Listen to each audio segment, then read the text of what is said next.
424 ప్రకృతి పురుషులను గురించి ఒక విద్వాంసుడితో చర్చిస్తూ శ్రీ భగవాన్ వారు ఇలా అన్నారు. ఒకే బ్రహ్మమును ప్రకృతి అని పురుషుడని రెండుగా విభజించారు. ఉన్నది ఒకే ఒక్క పరమాత్మ, ఒకే ఒక్క బ్రహ్మము.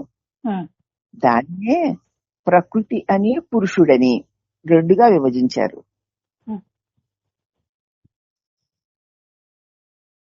దైవము తనలో బాగా జితించి ఉన్నందున అధ్యాత ఆ విధంగా ఊహించాడనమాట. దైవము సదా తాను ములిగి ఉండడం చేత ఆ ధ్యానం చేసేవాడు ఆ విధంగా ఊహించాడన్నమాట. ఊహించి ప్రకృతి పురుషుడు, ఆ బ్రహ్మమునే ప్రకృతి పురుషుడు అని చెప్పారు.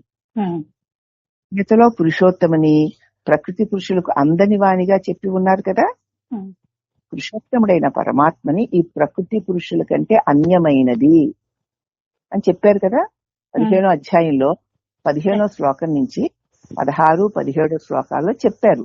ఏమని చెప్పారంటే, ప్రకృతి అంటే దేహము, పురుషుడు అంటే జీవుడు, ఈ రెండిటికి అతీతమైంది పురుషోత్తముడు. కాబట్టి ప్రకృతి క్షణక్షణానికి మారిపోయే ప్రకృతి స్వభావమైన దేహముని వదిలేసి నేను అనే ఈ వ్యక్తిత్వము కలిగిన ఈ పురుషుడు తానెవరా అని చూస్తే అప్పుడు ఈ నేను అన్నటువంటి పురుష భావన కూడా పోయి పురుషోత్తముడే తానవుతాడు అని తెలియజేశారు.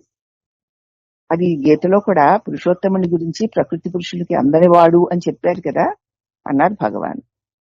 అప్పుడు ఆ ప్రశ్నించి ఆయన పరానాడి, సుషుమ్నానాడి, హృదయము అంటే ఏమిటి అన్నారు.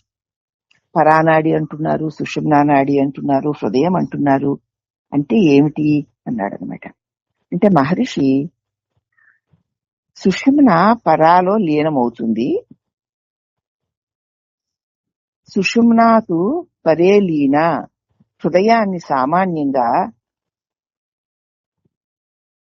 పురస్తుకి ఎడమ వైపున ఉన్న అవయవంగా భావిస్తారు అందరూ. హృదయాన్ని అందరూ కూడా ఎదురు రొమ్ముకి ఎడమ వైపున ఉన్నదిగా భావిస్తారు అందరూ. మోడర్న్ సైకాలజీ ప్రకారం అలా అనుకుంటారు. శారీరక హృదయం వక్షానికి ఎడమ వైపున అని, హృత్కేంద్రము కుడివైపునని ఉంది. జ్ఞానుల హృదయం కుడివైపున, మూఢలకు ఎడమ వైపున ఉంటుందన్నమాట. బైబిలు, యోగ వాసిష్ట ప్రకారం హృదయాలు రెండు. అది సంవిత్ ఒకటి, రక్త ప్రసారము అన్నది ఇంకొకటి, అంటే గుండె అన్నమాట. సంవిత్ అంటే సమస్తమునకు మూలము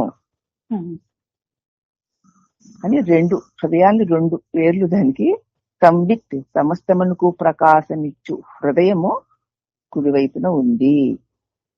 అయితే రక్త ప్రసారి అయిన హృదయం గుండె అనబడేది ఎడమ వైపున ఉంది అని చెప్పారు భగవాన్. మరి అయితే అనాహతము అంటారండి, అంటే ఏమిటి?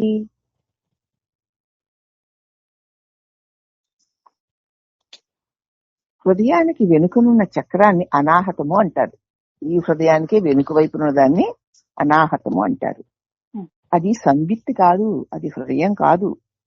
లలితా సహస్రంలో అనాహత చక్రస్థాయై నమః అని ఉంది కదా. అనాహత మధ్యంలోని నీకు నమోవాకములు అని అర్థం. అనాహత చక్రంలో మధ్యలో ఉన్న నీకు వందనములు అని అర్థం. ఆ తరువాత మంత్రము హృత్. కాబట్టి అనాహతం హృత్ వేరు అనడం స్పష్టమే. అనాహతము వేరు, హృదయము వేరు. ఆ హృదయమును ఆశ్రయించుకునే అనాహతము కూడా ఉంది. అంటే ఆ అనాహత చక్రంలో మధ్యలో ఉంది హృదయం అని అర్థం. అయితే మరొక ఆయన ఇలా అడుగుతా. ఇచ్ఛాశక్తి గాని మరేది గాని అభ్యాసం వల్లనే లభిస్తుంది కదా భగవాన్ అని. సాఫల్యము గురు అనుగ్రహము కారణమా అని కూడా అడిగాడు. ఇచ్ఛాశక్తి గాని మరేది గాని అభ్యాసం వల్ల లభిస్తుంది, దాన్ని సఫలీకృతం చేసుకోవాలంటే గురువు యొక్క అనుగ్రహం కారణం కాదా అని అడిగారు. ఇప్పుడు భగవాన్ అన్నారు, అవును అట్లే, నీ అభ్యాసానికి కారణం కూడా గురు అనుగ్రహమే. ఫలము అభ్యాసం వల్ల వనగూడేది. అభ్యాసం చేస్తే వచ్చేది ఫలం. అభ్యాసం వెను వెంటనే వచ్చేది. అభ్యాసం ఇప్పుడే చేయొచ్చు, ఫలం తర్వాత వస్తుంది. నువ్వు ఇప్పుడు అభ్యాసం చేయడానికి ఏమైనా ముహూర్తాలా? లేదమ్మా. కైవల్య నవనీతంలో ఒక పద్యం ఉంది. ఓ గురు, నా పుట్టుకలన్నింటిలా నన్ను పరికిస్తూ నా మార్గాన్ని నిర్దేశిస్తూ నిరంతరం నాలోనే ఉన్నావు కదా. అవసరమైతే ఆత్మ గురు రూపేణ ప్రత్యక్షం అవుతుంది, లేకపోతే ఎప్పుడూ లోపలే ఉండవలసినదల్లా సమకూరుస్తూ ఉంటుంది.